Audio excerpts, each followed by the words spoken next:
Banking share में आपने बहुत से शेयरों का कवरेज देखा होगा, लेकिन आज मैं एक स्मॉल बैंक की यहाँ पर बात करने वाला हूँ। इसका नाम है इक्विटास। खास तौर से इस बैंक की बात यह है कि स्मॉल बैंक है, लेकिन एफडी के इंटरेस्ट ने काफ़ी यहाँ पर अट्रैक्शन दे रखा है। 8.25 का इंटरेस्ट, 8.5 का एफडी पे इंटरेस्ट और नॉर्मल अकाउंट पे 7% का इंटरेस्ट। और उसके बाद स्टॉक ने एक साल में 32% और एक महीने में 26% का जंप दिखाया है। इस स्टॉक को आपको अपने पोर्टफोलियो में रखना है, नहीं रखना है, क्या टेक्निकल कह रहे हैं, क्या फंडामेंटल यहां पर बता रहे हैं, उनको यहां पर समझेंगे। तो स्टॉक स्ट्रीट में आज हम लोग चर्चा करेंगे इक्विटास की। इससे पहले स्टार्ट करूं, जो मैं आपको बता रहा था कि 8.25 से लेकर 8.5% सीनियर सिटीजन, 8% नॉर्मल, 888 दिन की एफडी और 7% पे बैंक के अकाउंट पे। ये है इक्विटास बैंक की वेबसाइट। अगर इसी को हम अब शेयर को देखते हैं तो 17 के पी पे शेयर है, 8,677 करोड़ का मार्केट कैप है। और ये देखिए एक साल में यहां पर रिटर्न आ रहा है लगभग 32% का और एक महीने में 26% का यहां पर रिटर्न दे रहा है। और इसीलिए अट्रैक्शन पे आया।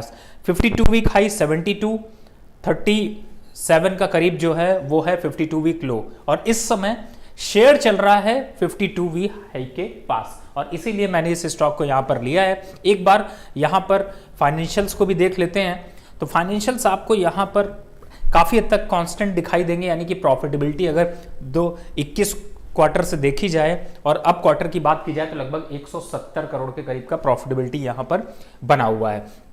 इंटरेस्टिंग फैक्ट ये है कि चार्ट तो स्ट्रांग है ही है, और ओवरऑल जो शेयर होल्डिंग पैटर्न है उसमें भी अगर आप देखें तो यहां पर डीआईआईज की होल्डिंग भी काफी हद तक बढ़ी है और एफआईआईज ने भी अपना अट्रैक्शन यहां पर दिखाया है।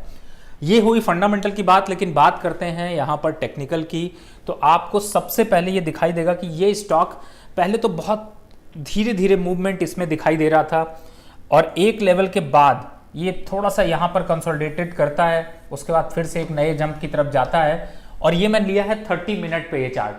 अब अगर मैं इसको डेली चार्ट पे करता हूं तो आपको काफी हद तक और अंदाजा लग जाएगा कि ये टेक्निकल चार्ट पे पैटर्न्स काफी अच्छे चल रहे हैं, और साथ ही इनका जो मोमेंटम है वो भी यहां पर काफी अच्छा है।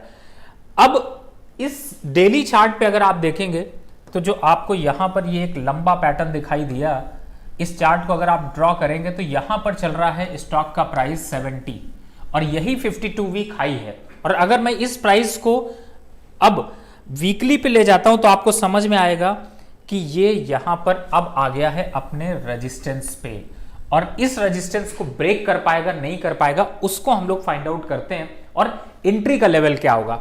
अब चूंकि ये रैली दिखा चुका है, आपका 30 से 70 हो चुका है, तो जो नए इन्वेस्टर हैं उनको तो मैं कहूंगा बिल्कुल थोड़ा वेट करिए यहां पर, और इस लेवल पर चूंकि ये रेजिस्टेंस लेवल है तो यहां पर कर लीजिए अपना प्रॉफिट बुक, जिन्होंने पहले यहां पर इन्वेस्टमेंट कर रखी है।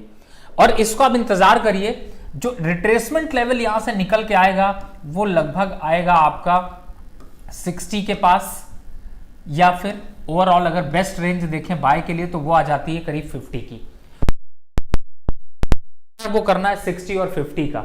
अब इसी को मैं यहां पर आपको थोड़ा सा और दिखाने की कोशिश करता हूं कि अगर अपर रेंज निकली तो क्या होगा। अगर ये यहां पर देखते हैं तो आपको एक कप एंड हैंडल का पैटर्न वीकली चार्ट पे दिखाई दे रहा है, और ये पैटर्न ये साफ साफ सजेस्ट कर रहा है कि अगर ये स्टॉक 70 के ऊपर निकल जाता है तो इसका जो नया रेंज होगा वो अपसाइड का टारगेट अगर यहां पर आप लेके चलते हैं तो करीब होगा आपका 100 रुपए का, यानी कि 100 रुपए तक तो ये स्टॉक जा सकता है। एंट्री 60 पे करें तो ज्यादा इंटरेस्ट मिलेगा, लेकिन पार्शियली अगर ये 70 के ऊपर निकल जाता है तो आप यहां पर भी बाय करके जा सकते हैं और 100 का टारगेट ले सकते हैं। लेकिन कोशिश करें थोड़ा करेक्शन आए तभी इस स्टॉक को लीजिए। आप इस स्टॉक पे नजर बनाकर रखिए, क्योंकि ये स्टॉक आपके पोर्टफोलियो को और चमका सकता है।